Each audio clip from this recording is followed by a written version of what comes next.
Hello everyone. तो देखिए अब हम लोग अपने सम बेसिक कॉन्सेप्ट वाले चैप्टर में, ठीक है ना, बहुत सारी चीजें पढ़ चुके हैं और इसमें आप देखो अगर खूब अच्छे से तो मैंने दो न्यूमेरिकल लिख रखे हैं और इसको पहले न्यूमेरिकल सॉल्व करते हैं, फिर इसका अगला टॉपिक हम लोग करते हैं, कुछ चीजें रिवाइज हो जाएंगे आप किसी बहाने। तो पहला क्वेश्चन देखो ध्यान से, इतना ग्राम K2CO3 was treated by a series reagent, किसी के बहुत सारा सीरीज रिएजेंट के साथ में रिएक्शन हो रही है और कन्वर्टेड ऑल इनटू, ये कंपाउंड में कन्वर्ट हो जा रहा है और calculate the weight of product तुम्हें बताना है, ठीक है ना। तो ध्यान से देखिएगा इस क्वेश्चन को, यहाँ आपको नजर आ रहा होगा, यही मैं सॉल्व करता हूँ, ध्यान से देखिए आप फर्स्ट वाले को। तो फर्स्ट का सोल्यूशन देखो कैसे करेंगे। आपको दे रखा है K2CO3 है ना, तो आपको रिएक्टेंट दे रखा है देखो K2 और आपको CO3। आप देखो क्या कह रहा है, ये आपको दे रखा है भाई 27.6 ग्राम, ठीक है ना। Was treated by series reagent, ठीक है ना। मुझे नहीं पता ये किससे रिएक्शन हो रही है, ये बहुत सारे रिएजेंट के साथ में रिएक्शन हो रहा है, ठीक है। ध्यान दे रहा हूं मैं, पता नहीं इसमें क्या क्या है। सीरीज रिएजेंट ये तुम्हें दे रखा है, ध्यान से देखना। Series reagent treated with series reagent as to convert all carbon, इसके अंदर जो भी कार्बन है वो सब कन्वर्ट हो जाता है सीरीज रिएजेंट से रिएक्शन करने के बाद।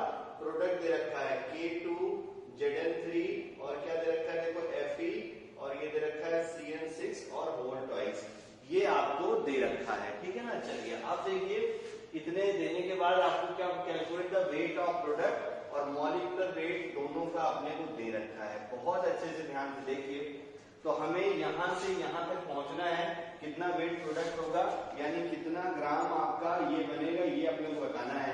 तो देखो ना तो मुझे रिएजेंट पता है ना, तो मैं मतलब स्टोइकियोमेट्री का अगर मेथड लगाना चाहूँ बैलेंस रिएक्शन वाला, तो क्या लग पाएगा, नहीं लग पाएगा, ठीक है ना। तो सिंपल सा अपने पास जो तरीका है इस क्वेश्चन को सॉल्व करने का, वो तरीका सिर्फ और सिर्फ एक ही है और वो तरीका कौन सा है देखो, POAC।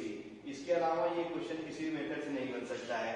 अब POAC अगर मुझे लगाना है तो POAC हम लोग किसके लिए लगाएं, तो पहले ये देख लिया जाए कि POAC हम लोग किसके लिए लगाएं, ठीक है ना। तो POAC अब अगर मान लो तुम लोग जो है आप जिसके लिए सोचिए उसके लिए लगा दिया जाए। एक क्वेश्चन में देखो अगर ध्यान से, converted of all it's carbon, ये लाइन देखो, यानी कार्बन जितना भी इसका है K2CO3 का, ये पूरा कार्बन कन्वर्ट हो जाता है इस कंपाउंड में। तो पोटेशियम भी कॉमन है, कार्बन भी कॉमन है, लेकिन लगाएंगे किसके लिए, बोलो, लगाएंगे किसके लिए, कार्बन के लिए, ठीक ना। लगा सकते हो लेकिन कार्बन ज्यादा अच्छा है, क्योंकि कार्बन देखो टोटली वही तुम्हारा क्या है, वही तुम्हारा लिमिटिंग रिएजेंट है, यानी ये वाला पोर्शन जो लिमिटिंग रिएजेंट है पूरा पूरा वही खत्म हो जा रहा है। तो POAC किसके लिए लगा देते हैं हम लोग, कार्बन के लिए, ठीक है ना। अब देखना POAC कार्बन के लगाएंगे तो रिएक्टेंट में कार्बन कहाँ है, K2CO3 में, तो जो भी सब्सटेंस है उसका मोल यानी K2CO3 का मोल। अब देखो ध्यान से, कार्बन की एटॉमिसिटी हो गई 1 इंटू क्या हो गया देखो एवोगाड्रो नंबर इक्वल टू, देखो इधर प्रोडक्ट में बढ़ते हैं तो प्रोडक्ट में कार्बन देखो कहाँ पे है, अपना जो ये कंपाउंड है, बार बार इसको कौन लिखेगा, इसको मैं कंपाउंड को X मान लेता हूँ मैं, ठीक है ना, या लिख लूं, चलो K2 है ना, और क्या है तुम्हारा ZN3 विद इन ब्रैकेट में, ये देखो क्या है FeCN6 होल ट्वाइस, ठीक है ना।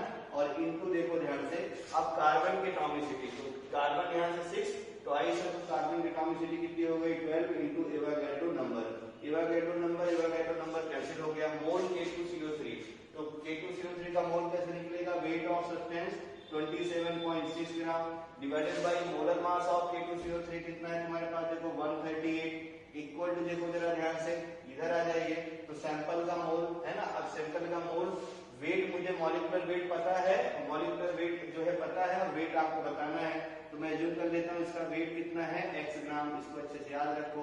हमने मान लिया कि इसका जो वेट है, तो आपका सैंपल का K2ZN3 का इसका वेट कितना है X ग्राम, इसका मोलर मास कितना दे रखा है देखो 698 है ना, और इसमें देखो ध्यान से एटॉमिसिटी कार्बन की कितनी हो गई 12। अब मुझे X की वैल्यू चाहिए है ना, तो X की वैल्यू देखो कैसे निकल गया, ध्यान से देखिए, तो X की वैल्यू बोलो क्या हो गया, पहले ये दोनों मल्टीप्लाई हो गए, 698 इंटू कितना हो गया 27.6 और पूरे का डिवीजन देखो ध्यान से, ये क्रॉस मल्टीप्लीकेशन होकर इधर गया तो कितना हो जाएगा देखो 138 इंटू कितना हो जाएगा 12। सॉल्व कर लीजिएगा, जो आएगा यही आपका आंसर हो जाएगा। इसको सॉल्व करेंगे तो ये आ जाएगा तुम्हारा 11.6 ग्राम, कर लीजिएगा ना, वैल्यू चेक कर लीजिएगा, 11.6 ग्राम आपका ये प्रोडक्ट तुम्हारा बन जाएगा K2Zn3 FeCN6 होल टॉइस। ठीक है, तो ये हो गया फर्स्ट प्रॉब्लम का सोल्यूशन। ठीक है ना, तो आई होप देखो ये क्वेश्चन में इसलिए मैं कराया ताकि तुम्हें POAC रिवाइज हो जाए। इस क्वेश्चन को सॉल्व करने का और कोई तरीका अपने पास नहीं था। ठीक है ना, सिर्फ और सिर्फ एक तरीका था, वो क्या था, POAC। समझ में आ गया ना। चलिए अब हम लोग देखते हैं जरा सेकेंड वाले प्रॉब्लम को। ठीक है ना, तो सेकेंड वाले प्रॉब्लम में कई सारी चीजें आपको दे रखा है। अब मैं थोड़ा इसको इरेज कर देता हूँ क्योंकि अपने पास ये वाला क्वेश्चन हो चुका है। ठीक है, तो आप देखो सेकेंड वाला जो क्वेश्चन है इसमें क्या क्या दे रखा है और क्या क्या पूछ रखा है, पहले इसको हम लोग हिट करते हैं। तो सबसे पहले देखो क्वेश्चन की लाइन पढ़ो आप, कुछ नजर आ रहा होगा आपको, पढ़िए जरा।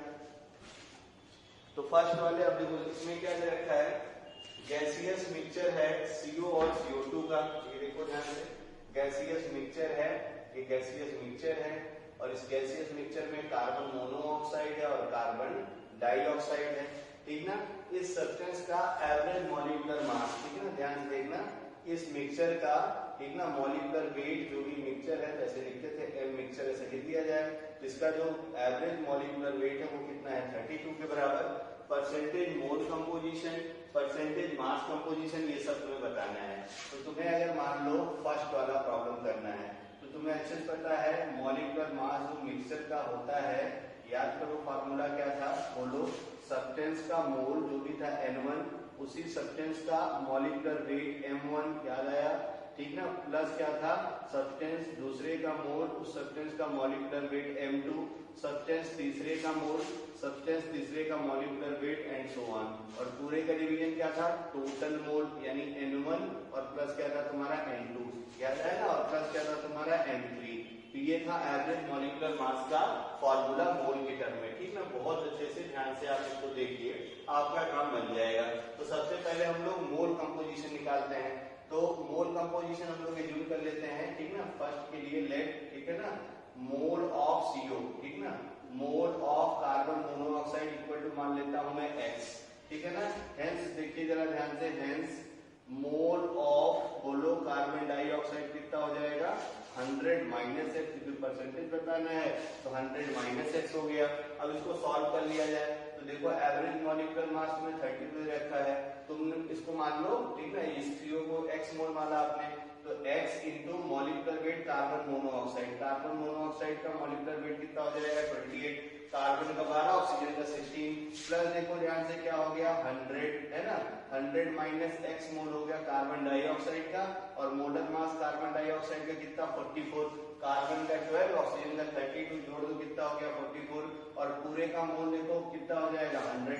अब यहाँ से आप क्या करेंगे, x को सॉल्व कर लीजिएगा, तो x सॉल्व करेंगे तो परसेंटेज किसका मिल जाएगा तुम्हें, x सॉल्व करोगे परसेंटेज मिल जाएगा अपने को कार्बन मोनोऑक्साइड का, ठीक है ना। और जो कि आएगा आपको, मैं यहाँ से सॉल्व करके देख के बता दे रहा हूँ आपको, तो x का जो परसेंटेज आएगा तुम्हारा, ठीक है ना, x की वैल्यू आ जाएगी NCO2 आ जाएगा तुम्हारा 25%, मतलब जो तुम्हारा ध्यान से देखना, तो x कितना आ जाएगा 75%, यानी ये कौन सा है, परसेंटेज ऑफ कार्बन मोनोऑक्साइड, ठीक है ना। एंड ध्यान से देखो कार्बन डाइऑक्साइड का परसेंटेज कितना हो जाएगा, तो CO2 की परसेंटेज कितनी हो जाएगी 25%, ठीक है ना। तो ये है आपकी फर्स्ट पार्ट का आंसर, और आई होप ये क्लियर हो गया होगा आपको, ठीक है ना। अब ऐसे ही देखना ध्यान से, हमें क्या बताना है, मास कंपोजिशन भी बताना है, तो जरा इसको भी सॉल्व कर दिया जाए। भाई मास कंपोजिशन कितना हो जाएगा, ठीक है, तो मोल कंपोजिशन पता है, मास कंपोजिशन बताना बहुत आसान है, कुछ टेंशन थोड़ी ना है। तो देखना ध्यान से, बी पार्ट में आपको पता है, देखो मोल परसेंटेज कितना है, मोल परसेंटेज देखो अगर ध्यान से, तो मोल परसेंटेज में कार्बन मोनोऑक्साइड कितना है 75% है, और कार्बन डाइऑक्साइड कितना है बोलो 25% है, ठीक है ना। तो अब हम लोग क्या करें, यानी यहां से निकाल सकता हूं मैं, मास ऑफ कार्बन मोनोऑक्साइड कितना हो जाएगा, तो 75, और कार्बन मोनोऑक्साइड का मॉलिक्यूलर वेट तुमने अभी निकला था कितना था 28, और अगर मुझे बताना देखो मास ऑफ कार्बन डाइऑक्साइड, तो कार्बन डाइऑक्साइड का मोल परसेंटेज कितना है 25, और मोलर मास कितना हो गया 44, तो इसको मल्टीप्लाई कर दो, है ना, 25 इंटू 44 करोगे तो ये आ जाएगा तुम्हारा 110 ग्राम, कैलकुलेशन कर लेना, ठीक है ना। और जब आप 75 इंटू 28 करेंगे तो ये आ जाएगा 2100 ग्राम, ठीक है ना। तो ये हो गया तुम्हारा क्या, ये हो गया तुम्हारे CO और CO2 के मास। मुझे क्या बताना, कंटेनर डिवाइडर के अंदर देखो ये इतने मास में दोनों मिल गए। अब मुझे क्या बताना है, मास परसेंटेज। तो percentage mass of carbon monoxide अगर तुम्हें बताना है तो कैसे निकालते हैं परसेंटेज, याद करो, जिसका भी परसेंटेज बोले उसका weight divided by total weight, दोनों जोड़ दो। तो दोनों जोड़ दोगे तो कितना हो जाएगा, देखो 3200। अब इसको कैंसिल कर दो, ठीक है ना। परसेंटेज के लिए क्या करेंगे, 100 से मल्टीप्लाई। जब इसको आप सॉल्व करेंगे तो ये जो परसेंटेज है ये आ जाएगा तुम्हारा 65 पॉइंट, कर लेना आप घर पे, 65 पॉइंट ये हो जाएगा 625, ठीक है ना, 65.625। ऐसे ही परसेंटेज तुमसे पूछेगा mass percentage of carbon dioxide. तो कार्बन डाइऑक्साइड का वेट कितना है, 1100। टोटल वेट कितना है, देखो 3200। कैंसिल कर दो, परसेंटेज के 100 से मल्टीप्लिकेशन भी करना पड़ेगा। और जब इसको आप सॉल्व करोगे तो ये आ जाएगा तुम्हारा, देखो 34 पॉइंट, ठीक है ना, 34.375%, ठीक है ना। तो आई होप ये भी आपको क्लियर हो गया होगा। अब देखो मास ऑफ, फिर अगला क्वेश्चन है, mass of 44.8 litre gaseous mixture eight STP बताना है। Mass of 44.8 litre gaseous mixture eight STP, ठीक है ना। तो इसको हम लोग जो है इरेज करते हैं थोड़ा सा, फिर आपको सॉल्व करके दिखाता हूं मैं। तो अब देखो इसका तीसरा पार्ट करते हैं हम लोग, ठीक है ना। तो सी वाला क्वेश्चन देखिए ध्यान से, सी पार्ट कैसे होगा। आपसे क्या पूछ रखा है, देखो mass of 44.8 litre gaseous mixture. तो तुम्हें देखो जरा ध्यान से, आपको बहुत अच्छे से पता है सिंस, ठीक है ना, आपको कोई भी गैस ले लो तो 1 मोल, अगर आपके पास कोई भी गैसियस मिक्सचर है, मान ना 1 मोल गैसियस मिक्सचर, ध्यान में रख के रहना, ठीक है। तो 1 मोल गैसियस मिक्सचर का वॉल्यूम कितना होता है, 22.4 लीटर। तो ध्यान में ये बात समझ में आ गई होगी। तो यानी दैट इज करके अगर ध्यान से देखिए तो अब अगर 1 मोल गैस है तो दैट इज करके मैं क्या लिख सकता हूँ, सिंस 22.4 लीटर है ना, जो भी तुम्हारे पास गैसियस मिक्सचर है, लीटर ऑफ गैसियस मिक्सचर, ठीक है ना, गैसियस मिक्सचर जो भी है तुम्हारे पास, इसका जो मास होगा, ठीक है ना, गैसियस मिक्सचर के मॉलिक्यूलर मास के बराबर होगा। तो 22.4 लीटर गैसियस मिक्सचर का मास कितना होगा, बोलो 32 ग्राम होगा। याद आया कैसे, मॉलिक्यूलर मास मिक्सचर दे रखा है। तो अब देखो 22.4 लीटर गैसियस मिक्सचर का मास कितना है, 32 ग्राम। तो तुमसे पूछ रखा है कि जरा 44.8 लीटर का मास बताइए। तो यहाँ से देखो क्या हो गया है ना, सिंस ये लिखा हो, फिर हेंस देखो 1 लीटर ऑफ गैसियस मिक्सचर का जो मास होगा इसको निकाल लिया जाए। तो ये कितना हो गया, देखो 32 और डिवाइडेड बाई कितना हो गया, देखो 22.4 ग्राम। और फिर देखो ध्यान से, हेंस कितने से पूछ रखा है आपसे, 44.8 लीटर। इतना गैसियस मिक्सचर कितना ऑक्यूपाई करेगा, तो 32 डिवाइडेड बाई 22.4 इंटू कितना हो गया 44.8, कैंसिल कर दो 2, तो कितना हो गया, देखो 64 ग्राम। अब ये लिखने की जरूरत नहीं है, बच्चों वाला था भाई, 22.4 लीटर का वेट 32 ग्राम, तो 44.8 लीटर का 64 ग्राम, कोई प्रॉब्लम नहीं होगी, है ना। तो मैं उसमें पढ़ा रहा हूँ मास्टर साहब ने, इसलिए मैं लिख रहा हूँ, बाकी आप कैलकुलेशन कर लिए होंगे आई होप, ठीक है। चलिए अब हम लोग आते हैं थर्ड वाले क्वेश्चन में। आपको क्या करना है, density of gaseous mixture eight STP.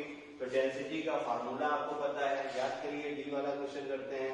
तो डेंसिटी है ना, डेंसिटी कैसे याद कर रहे थे, याद करो, मास इक्वल टू क्या होता है, वॉल्यूम इनटू डेंसिटी, है ना। कैसे देखो, माता वैष्णो देवी, और अगर देवी जी को बताना है तो मास डिवाइडेड बाई वॉल्यूम बस इतना याद रखो, ठीक है ना। तो अब देखो डेंसिटी मुझे बतानी है तो एसटीपी पे बताना है। तो क्या लिखूंगा मैं, mass of gaseous mixture, mass of जो भी तुम्हारे पास गैसियस मिक्सचर है, मास ऑफ गैसियस मिक्सचर, ठीक ना, एट एसटीपी।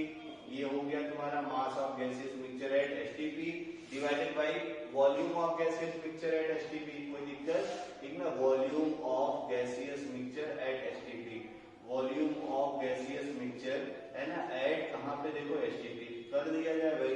तो मास ऑफ गैसियस मिक्सचर आपने देखो मॉलिक्यूलर मास पढ़ रखा था 32, और एसटीपी पे वॉल्यूम कितना हो जाएगा मिक्सचर का, 22.4 लीटर। सॉल्व करेंगे आंसर आ जाएगा, इसको डिवाइड करेंगे तो ये आपको मिल जाएगा 1.428, ठीक है ना, 1.428 ग्राम पर लीटर, ठीक है ना। तो ये इसका आंसर हो गया, और आई होप ये भी आपको समझ में आ गया होगा। फिर अगला बताना है, देखो वेपर डेंसिटी ऑफ मिक्सचर, बहुत अच्छे देखना ध्यान से। नेक्स्ट क्या बताना है तुम्हें, वेपर डेंसिटी ऑफ मिक्सचर। तो तुम्हें अच्छे से पता है मॉलिक्यूलर वेट जो होता है वो क्या होता है, 2 टाइम्स ऑफ वेपर डेंसिटी। अब ई पार्ट करते हैं, सिंस आपको अच्छे से पता है ना, मॉलिक्यूलर मास जो मिक्सचर का है ये क्या हो जाता है, 2 times into vapour density of mixture हो जाएगा। तो अब देखो मुझे बताना है। तो वेपर डेंसिटी जो मिक्सचर होगी ये भी हमें सॉल्व हो गई। मॉलिक्यूलर वेट है 32, 2 से डिवाइड कर दो कितना हो गया 16। तो आई होप ये भी आपको क्लियर हो गया होगा। इसके बाद हम लोग आते हैं जरा तीसरे वाले चौथे में लास्ट वाला प्रॉब्लम है ना, मतलब अपने से ये सारे प्रॉब्लम हो गए। अब एक प्रॉब्लम और बची हुई है, इसको भी अच्छे से देख लीजिए। क्या बोल रखा है बोलिए, volume of 1 mole of gaseous mixture eight 27 degree Celsius, और ये तुम्हें बताना है 1 मोल गैसियस मिक्सचर है तब। तो तुम्हें अच्छे से पता है सिंस वॉल्यूम बताना है। पीवी इक्वल टू क्या होता है एनआरटी, पीवी इक्वल टू क्या होता है एनआरटी, ठीक है ना। अब देखो 1 मोल गैसियस मिक्सचर है, प्रेशर दे रखा है, टेम्परेचर दे रखा है, तो वॉल्यूम यहाँ निकालेंगे तो ये क्या हो जाएगा, देखो एनआरटी डिवाइडेड बाई वी, तब वैल्यू रखिए। एन की वैल्यू कितनी हो गई 1, आर की वैल्यू आप जानते हैं 1.2 ना, 1/12 litre ATM mole inverse kelvin inverse, temperature 27 degree Celsius, kelvin में कन्वर्ट कर लो तो 300 केल्विन हो गया। पूरे का डिवीजन देखो ध्यान से, डिवाइडेड बाई ये देखो पी है, और प्रेशर कितना हुआ रेडियम। सॉल्व कर लो इसको, तो जब इसको आप सॉल्व कर लेंगे तो ये वैल्यू कितनी आ जाएगी, ये वैल्यू आ जाएगा तुम्हारा 24.63 लीटर, ठीक है ना। तो ये देखो वॉल्यूम भी आ गया, यानी आपने लास्ट पार्ट का भी आंसर कर लिया। इसके अगले पार्ट में और अच्छे न्यूमेरिकल हम लोग करते हैं। तो देखो हम लोग मूल कॉन्सेप्ट का अगला टॉपिक करते हैं, क्वांटिटेटिव एनालिसिस ऑफ मिक्सचर, ठीक है ना। डरिए नहीं, इसके कॉन्सेप्ट भी हम लोग पहले सीख चुके हैं, बस क्या है कि थोड़ा सा मैं जो है आपको समझा दूं। जैसे मान लो कि आपके पास एक बहुत बड़ा मिक्सचर है ना। अब इसके अंदर मान लो इस मिक्सचर में बहुत सारे सब्सटेंस है, ठीक ना। सब्सटेंस हम लोग बोल लेते हैं, मान लेते हैं कि हम लोग इसमें सब्सटेंस ए है, सब्सटेंस बी है, सब्सटेंस सी है, ठीक है ना। तो हमें क्या करना, मैंने मिक्सचर ऐसे दे दिया। अब क्वांटिटी मतलब क्या है कि इसका कितना अमाउंट है इस कंटेनर के अंदर, बी का कितना अमाउंट है इस कंटेनर के अंदर, ठीक है ना, और सी का कितना अमाउंट है इस कंटेनर के अंदर। ये चीजें हमें कैलकुलेट करके बतानी है, ठीक है ना। इसी चीज को हम लोग क्या बोलते हैं, क्वांटिटेटिव एनालिसिस ऑफ मिक्सचर। अब हम क्या करेंगे, कोई एक्सपेरिमेंट करेंगे, कोई रिएक्शन करेंगे, कुछ और की चीजें करेंगे, जिससे हम लोग ये पता कर पाएंगे कि सब्सटेंस में ए कितना है, बी कितना है और सी कितना है। ये जो है एनालिसिस, तो ये तो हम जानते ही हैं, ठीक ना। पहले देखो ये क्वेश्चन को कर दिया जाए, इसी से रिलेटेड है, और ये क्वेश्चन हम ऐसे भी कर सकते थे, क्वेश्चन ना भी पढ़ते तब भी हम लोग कर सकते थे। कैसे कर सकते थे, ध्यान से देखो, ठीक है ना। तो मैं इधर अब इसको मिटाऊं, ये है ना, ये वीडियो समझ में आ गया होगा। When 4 ग्राम ऑफ मिक्सचर, मैंने क्या बताया था, जब भी मिक्सचर दे तो क्वेश्चन को सॉल्व करने से पहले बॉक्स बनाया करेंगे, ठीक है ना। अब देखो ये बॉक्स में आपको जो चीजें दे रखी हैं, तो बॉक्स में दे रखा है कैल्शियम कार्बोनेट सॉलिड, और प्लस बॉक्स के अंदर जो दे रखा है कंपाउंड, यानी जो मिक्सचर दे रखा है वो मैग्नीशियम कार्बोनेट सॉलिड दे रखा है, और आपको दे रखा है इस मास का जो मिक्सचर है, इसका जो मास है मिक्सचर का वो कितना है तुम्हारा 4 ग्राम है ना। हीटेड टू, अब देखो क्या कर रहा है, इसको हीट किया जा रहा है, हीट अप करने के बाद कांस्टेंट वेट, ठीक ना, वेट ऑफ द रेजिड्यू। जब इसको गर्म करता है तो मिलता क्या है, रेजिड्यू, है ना। रेजिड्यू मतलब आप जानते होंगे शायद, रेजिड्यू मतलब क्या होता है, कोई भी रिएक्शन में जो सॉलिड प्रोडक्ट होता है, ठीक ना, जो भी सॉलिड आपका रिएक्शन के बचे रहते हैं ना, इसी को हम लोग क्या बोलते हैं, सॉलिड प्रोडक्ट, है ना। जो भी सॉलिड प्रोडक्ट बनता है उसी को क्या बोलते हैं हम लोग, रेजिड्यू। तो ये जो रेजिड्यू बनता है, यानी जो सॉलिड प्रोडक्ट बनता है, उसका मास हमको दे रखा है, तो सॉलिड रेजिड्यू का मास कितना है, 2 ग्राम के बराबर। और calculate the percentage composition of mixture, मतलब कितना ग्राम ये है, कितना ग्राम ये है, ये पता चल जाए तो परसेंटेज आ जाएगी, कोई प्रॉब्लम नहीं होने वाली है। तो आप देखो जरा ध्यान से, इस कंटेनर में 2 रिएक्शन एक साथ में हो रही है। कैसे, पहले क्या हो रहा है, देखो कैल्शियम कार्बोनेट को गर्म हो रहा है एक जो है, और दूसरा वाला जो रिएक्शन एक साथ हो रही है उसमें देखिए क्या हो रहा है, मैग्नीशियम कार्बोनेट गर्म हो रहा है। तो अब देखो जब कैल्शियम कार्बोनेट को गर्म करोगे तो क्या मिलेगा, कैल्शियम ऑक्साइड प्लस क्या बनेगा, कार्बन डाइऑक्साइड गैस। यही अब आपको होते याद करो, किसी भी मेटेलिक कार्बोनेट को हीटअप कर देंगे तो क्या बनता है, मेटेलिक ऑक्साइड और प्लस कार्बन डाइऑक्साइड। यहाँ देखो ये भी तुम्हारा सॉलिड है, गर्म करोगे तो मेटेलिक कार्बोनेट को गर्म करो, मेटेलिक ऑक्साइड और क्या होता है, कार्बन डाइऑक्साइड गैसेस, ठीक है ना। तो ये भी गैस मिल गई आपको, जो है चैनल अगर देखेंगे, ठीक ना, आईटी मेडिकल लर्नर, तो आपको क्लास 10 के भी लेक्चर मिल जाएंगे, ठीक है। जीनियस के जो चैनल है उसमें भी क्लास 10 का लेक्चर मिल जाएगा, केमिकल रिएक्शन इक्वेशन वाला, जो कि हम लोग LOC 13 से शुरू किए हैं। तो LOC 13, 14, 15, 16 थोड़ा आप देख लीजिएगा तो रिएक्शन की मैकेनिज्म भी आपको पता चल जाएगी। वहां पे मैंने थोड़ा इसको पढ़ा रखा है, ठीक है ना। तो जो भी आप जहां मन करे तहां देख लीजिएगा। इसके बाद आप देखिए जरा ध्यान से, तो सॉलिड प्रोडक्ट यहाँ पे ये बन गया और ये तो गैस के फॉर्म में निकल गया। तो मतलब देखो जितना मास कैल्शियम ऑक्साइड यहाँ बना है और जितना मास मैग्नीशियम ऑक्साइड यहाँ बना है, दोनों का वेट जोड़ेंगे तो कितने ग्राम, 2 ग्राम के बराबर हो जाएगा और यही हमें कैलकुलेट कर लेना है। तो अब देखना ध्यान से, ये तो 4 ग्राम का मिक्सचर है, कितना ग्राम कैल्शियम ऑक्साइड बनेगा तो हम लोग किसी एक का वेट एज्यूम कर लेते हैं। तो हम लोग यही लिख लेते हैं, ठीक ना, लेट, ठीक ना, इस कंटेनर में जो तुम्हारा मास है, mass of calcium carbonate equal to कितना, x ग्राम। ध्यान से देखते रहना। अब इतना ये है, हेंस देखो ध्यान से, ठीक ना, सो मास ऑफ, बताइए मास ऑफ मैग्नीशियम कार्बोनेट कितना हो जाएगा भाई, टोटल है 4 ग्राम का, x हो गया कैल्शियम कार्बोनेट, मैग्नीशियम कार्बोनेट कितना हो गया 4 माइनस x ग्राम। तो मतलब क्या करेंगे, x ग्राम कैल्शियम कार्बोनेट से कितना ये बनेगा, ये कैलकुलेट कर लूं, 4 माइनस x ग्राम से कितना मैग्नीशियम ऑक्साइड बनेगा, ये कैलकुलेट कर लूं और दोनों जोड़ के 2 के बराबर कर दूं, आंसर आ जाएगा। करके दिखा देता हूं, कुछ भी लगा दो, जो मन करे वो लगा दो, है ना, पीयूएसी लगा दो, स्टोइकियोमेट्री लगा दो, रिएक्शन बैलेंस से कोई दिक्कत नहीं है। तो चलो स्टोइकियोमेट्री लगा देते हैं। तो सिंस देखो क्या हो गया, पहले स्टोइकियोमेट्री, 1 मोल कैल्शियम कार्बोनेट प्रोड्यूसेस, बोलो 1 मोल क्या, कैल्शियम ऑक्साइड, कोई प्रॉब्लम नहीं है। अब देखना ध्यान से, ये प्रोड्यूसेस का लिख दो यहाँ पे भाई। हेंस देखो ध्यान से, कैल्शियम कार्बोनेट का मास कितना, 100 ग्राम, ग्राम ग्राम खेल लेंगे हम लोग, ठीक है ना। तो ये देखो क्या हो गया, 100 ग्राम कैल्शियम कार्बोनेट प्रोड्यूसेस, ठीक है ना। अब देखो 1 मोल का मास कितना हो जाएगा, कैल्शियम का कितना होता है 40, ऑक्सीजन का 16, ऐड कर तो कितना हो गया 56, यानी कितना ग्राम बन गया, देखो 56 gram of calcium oxide. Hence देखो ध्यान से, 1 ग्राम कैल्शियम कार्बोनेट कितना प्रोड्यूस करेगा, 1 ग्राम कितना प्रोड्यूस करेगा 56 डिवाइडेड बाय देखो 100, है ना, इतना ग्राम ऑफ कैल्शियम ऑक्साइड, ठीक ना। हेंस देखो ध्यान से, कितना ग्राम है तुम्हारे पास calcium carbonate, x gram calcium carbonate है और कितना हो गया 56 डिवाइडेड बाय x और x से हम मल्टीप्लाई कर दो, यानी इतना ग्राम क्या हो गया कैल्शियम ऑक्साइड। कोई प्रॉब्लम नहीं है, ठीक है ना। चलिए इधर देखते हैं हम लोग, यहाँ भी स्टोइकियोमेट्री लगा दो। सिंस 1 मोल, है ना, मैग्नीशियम कार्बोनेट प्रोड्यूसेस, ठीक है ना, सिंस 1 मोल मैग्नीशियम कार्बोनेट प्रोड्यूसेस, बोलो कितना, 1 मोल मैग्नीशियम ऑक्साइड, कोई प्रॉब्लम नहीं होनी चाहिए। ग्राम में रिप्लेस करना है तो मैग्नीशियम का एटॉमिक वेट कितना 24, कार्बन का कितना 12, ऑक्सीजन का कितना 48, एक ऑक्सीजन का 16 और 3 का कितना हो गया 48, ऐड कर दो तो ये कितना हो जाएगा 4 और ये कितना हो गया 4 5, है ना, और 5 2 7 और 1 8, यानी कितना हो गया तुम्हारा 84 ग्राम। तो यानी हम लोग यहाँ से लिख सकते हैं हेंस 84 ग्राम, ठीक है ना, मैग्नीशियम कार्बोनेट, याद आया होगा आपको, कितना प्रोड्यूस करेगा। अब इसका मास निकाल लिया जाए तो मैग्नीशियम का कितना हो गया तुम्हारा 24 और ऑक्सीजन का कितना हो गया 16, ऐड कर दीजिए तो ये 10 हो गया, ये हो गया 4, ये कितना हो गया देखो 40 ग्राम ऑफ मैग्नीशियम ऑक्साइड। कोई प्रॉब्लम नहीं होनी चाहिए।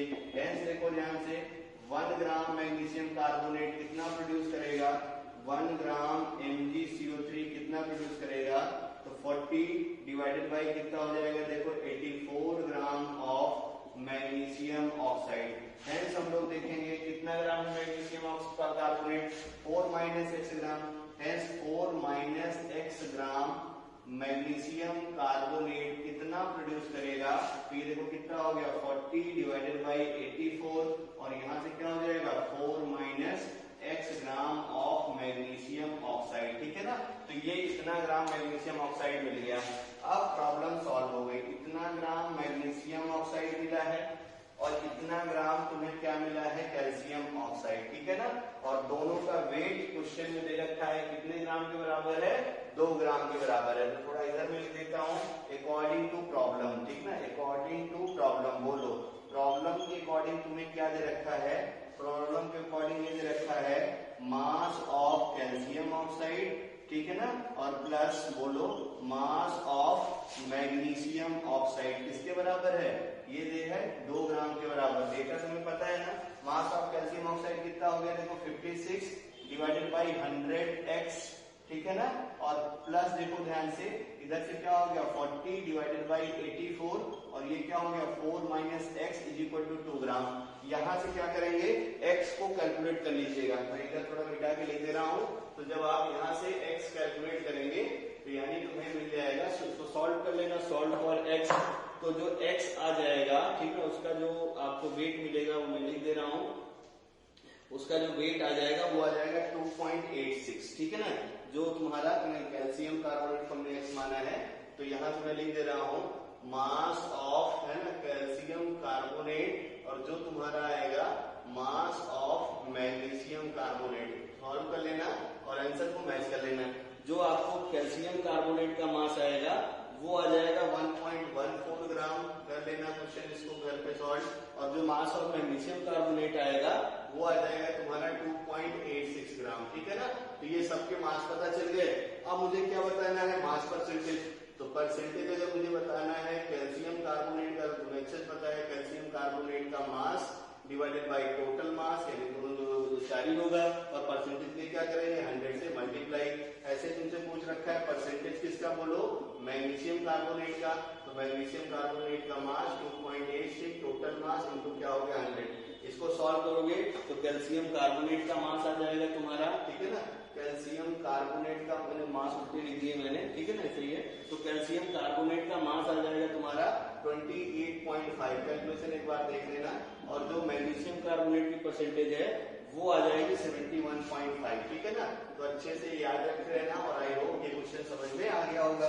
पहले देखो मैंने क्वेश्चन आपको कराया था इस टाइप से, अगर याद हो तो मैंने बताया था कि जब भी कंटेनर को गर्म करेंगे तो जो भी दिया रहेगा सबको तोड़ के जो है गर्म करना, रिएक्शन लिखना, रिएक्शन के अकॉर्डिंग सॉल्व कर लेना, आंसर आ जाता है। इसके बाद एक क्वेश्चन और हम लोग और करते हैं, फिर नया टॉपिक करते हैं। तो देखिए हम लोग, ठीक है ना, ये न्यूमेरिकल मैंने दे दिया है, आप स्क्रीनशॉट ले लीजिए। इसका 4 ग्राम मिक्सचर है, मैं जो है सोडियम बाइकार्बोनेट का और NaCl का स्ट्रांगली हीटेड, और इतनी गैस इवॉल्व हो जा रही है। और आपको परसेंटेज कंपोजिशन ओरिजिनल मिक्सचर का बताना है, ठीक है ना। क्वेश्चन होमवर्क है, बस एक छोटा सा हिंट मैं आपको दे दे रहा हूँ कि देखो कंटेनर के अंदर अगर ध्यान से देखिए तो कंटेनर के अंदर 2 लोग है भाई। एक तो है देखो सोडियम बाइकार्बोनेट और एक क्या है तुम्हारे पास NaCl। तो जब इसको स्ट्रांगली हीटअप करोगे तो बताइए जरा कौन सा डिकम्पोज होगा, ठीक ना। तो आपको अच्छे से पता है NaCl को अगर आप डिकम्पोज कराइए हीटअप करें तो क्या टूटता है, क्या नहीं टूटता है। इधर से नो रिएक्शन, मतलब इस कंटेनर में केवल एक ही रिएक्शन है जो आपको वेट लॉस के लिए रिस्पॉन्सिबल, या जो गैस जो निकल रही है उसके लिए जो रिस्पॉन्सिबल मटेरियल है वो कौन सा है, सोडियम बाइकार्बोनेट। अब सोडियम बाइकार्बोनेट को गर्म करो तो सोडियम कार्बोनेट और प्लस क्या हो जाएगा H2O और प्लस क्या हो जाएगा CO2, ठीक है ना। तो ये हिंट है, और बाकी जरा आप घर पे क्वेश्चन सॉल्व करिएगा। चलिए इसके बाद देखो हमें जो टॉपिक करना है वो है लुसैक लॉ, ठीक है ना। ऐसे ये जो है साइलेंट है, जिसको मैंने गिब्स लॉ है ना, या लुसैक लॉ हम शॉर्ट में बोल देते हैं। तो लुसैक लॉ देखो क्या है, लुसैक लॉ हम लोग लगाते हैं किसके लिए, फॉर कंबाइंड, मतलब लॉज ऑफ कंबाइनिंग वॉल्यूम। जब भी याद करो तो ऐसे याद रखो, जब भी कोई गैस किसी गैस से रिएक्ट करे और गैसेस प्रोडक्ट बने, फिर से सुनो, जब भी कोई गैस किसी गैस से रिएक्ट करती है और गैसियस प्रोडक्ट बनता है तो उसका जो वॉल्यूम का रेशियो होता है ये हमेशा कांस्टेंट रहता है। किसी भी कंडीशन पे अगर HCl बनेगा, ठीक है ना, हाइड्रोजन और क्लोरीन की जो है कॉम्बिनेशन से, तो तुम हमेशा याद रखो 1 वॉल्यूम हाइड्रोजन, यहाँ देखो स्टोइकियोमेट्री कितनी है 1, यानी 1 वॉल्यूम तुम्हारे पास हाइड्रोजन रिएक्ट करेगा, किससे रिएक्ट करेगा, देखो 1 वॉल्यूम जो है क्लोरीन के साथ में, और बनाएगा क्या, देखो तो 2 वॉल्यूम हमेशा HCl बनाएगा। ये दुनिया में तुम कहीं रिएक्शन कराओ, किसी भी कंडीशन पे ये काम होने वाला है। यही लुसैक लॉ जो है बताता है, ठीक है, कंबाइनिंग वॉल्यूम। यहाँ देखो गैसियस प्रोडक्ट है सब, ठीक है ना। तो अगर आप इसकी बात करेंगे तो पहले इसको रिएक्शन बैलेंस करो। तो हाइड्रोजन देखो 4 है, यहाँ हाइड्रोजन 2 ही है।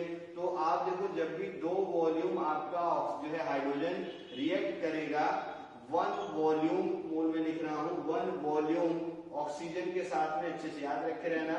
तो सच दैट हमेशा याद रखो कि 2 वॉल्यूम क्या बनेगा तुम्हारे पास, वाटर। यही क्या है, लुसैक लॉ, ठीक है। लुसैक लॉ का जो मतलब मेन एप्लीकेशन है ना, ये हम लोग करते हैं हाइड्रोकार्बन के कंबशन में। किसमें करते हैं, हाइड्रोकार्बन के कंबशन। बहुत सारी बुक में डेफिनेशन है, सर्च करके आप लिख लीजिएगा। बाकी मैंने बोल दिया क्या होता है, for the combining volume gases reactant होना चाहिए और गैसियस प्रोडक्ट होना चाहिए, उसी के लिए हमें लुसाइक लॉ लगाना है, ठीक है ना। फिर से देखो इसका मेन एप्लीकेशन जो होता है वो हमें लगाना है, इसके लिए देखो हाइड्रोकार्बन के कंबशन के लिए। तो हाइड्रोकार्बन देखो ध्यान से, हाइड्रोकार्बन क्या होते हैं, ऐसा ऑर्गेनिक कंपाउंड जिसमें कार्बन और हाइड्रोजन, उसको हम लोग क्या बोलते हैं, हाइड्रोकार्बन। तो जब भी कोई हाइड्रोकार्बन CHHY हाइड्रोकार्बन मान लो, इसका कंबशन कराओ, तो कंबशन मतलब होता है ऑक्सीजन से रिएक्शन। ये रिएक्शन आप अच्छे से याद रखिए, X + Y/4 O2 gives X CO2 और प्लस क्या बन जाएगा देखो Y/2 H2O, ठीक है ना। ये रिएक्शन बहुत इंपॉर्टेंट है, याद रख लीजिए, बहुत सारे प्रॉब्लम में ये रिएक्शन का काम पड़ेगा, ठीक है ना। कोई भी हाइड्रोकार्बन हो CHHY, उसको ऑक्सीजन कितना चाहिए, X + Y/4 O2 X CO2 + Y/2 H2O, और बाकी कंबशन रिएक्शन से आपको अच्छे से पता है कि हीट निकला करती है। जैसे देखिए एग्जांपल, मैं तुमसे पूछूं कि आप जरा CH4 का ऑक्सीजन से रिएक्शन कराओ, कंबशन कराओ, क्या बनेगा प्रोडक्ट। तो आप देखना ध्यान से, यहाँ पे X की वैल्यू कितनी है 1, Y की वैल्यू कितनी है 4, X + Y/4 यानी 1 प्लस ये देखो क्या हो गया 4/4 O2 गिव्स X CO2 यानी 1 dot CO2 plus Y/2 H2O यानी देखो 4/2 क्या हो गया तुम्हारा H2O। सॉल्व कर दो, 4 से 4 कैंसिल हो गया, ये कैंसिल हो गया, तो यहाँ से क्या मिलेगा देखो CH4 1 + 1 क्या हो गया देखो 2O2 प्रोड्यूसेस देखो क्या हो गया तुम्हारे पास CO2 और प्लस क्या हो गया देखो 2H2O। रिएक्शन हो गई बैलेंस, कोई प्रॉब्लम नहीं है, ठीक है ना। और कुछ देख लेते हैं कंबशन ताकि आपको और सारे समझ में आ जाए। जैसे देखो मैं तुमसे बोलूं कि अपने पास एसिटिलीन का कंबशन है ना, एसिटिलीन को कंबशन किया, बताइए जरा कितना ये जो है आपको CO2 और वाटर बनेगा। तो एसिटिलीन का फार्मूला क्या होता है देखो C2H2।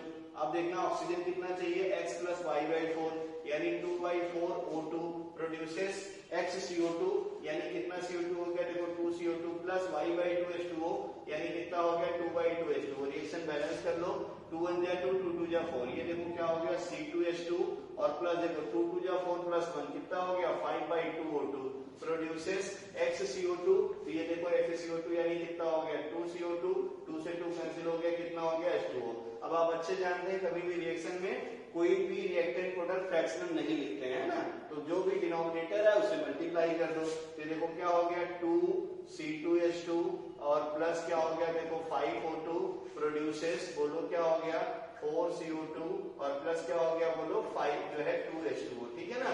तो ये हो गया इस रिएक्शन का बैलेंस रिएक्शन। अब बाकी आप इसके बाद कुछ भी पूछेगा तो सॉल्व कर लेंगे। एक एग्जांपल और कर दूं मैं, ठीक है ना, आपसे कंबशन का एक एग्जांपल और। मान लो आपसे बोले कि हमने बेंजीन का कंप्लीट कंबशन करा दिया, ठीक है ना, तो बेंजीन का फार्मूला क्या होता है C6H6। ये देखो ये क्या है तुम्हारा बेंजीन, ठीक है ना।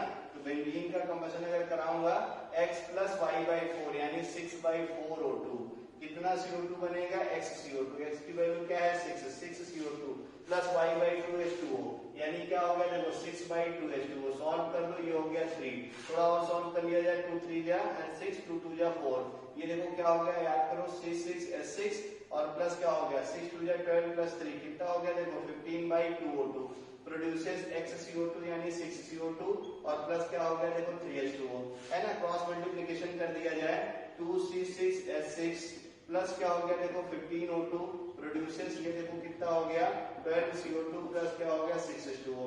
रिएक्शन है बैलेंस, कोई प्रॉब्लम नहीं है, समझ में आ गया होगा। तो जब भी हाइड्रोकार्बन का कंबशन हो तब भी हम लोग इसी लॉ को लगा के अच्छे से क्वेश्चन को सॉल्व कर लेते हैं, ठीक है ना। तो इसके न्यूमेरिकल हम लोग अगली क्लास से करेंगे।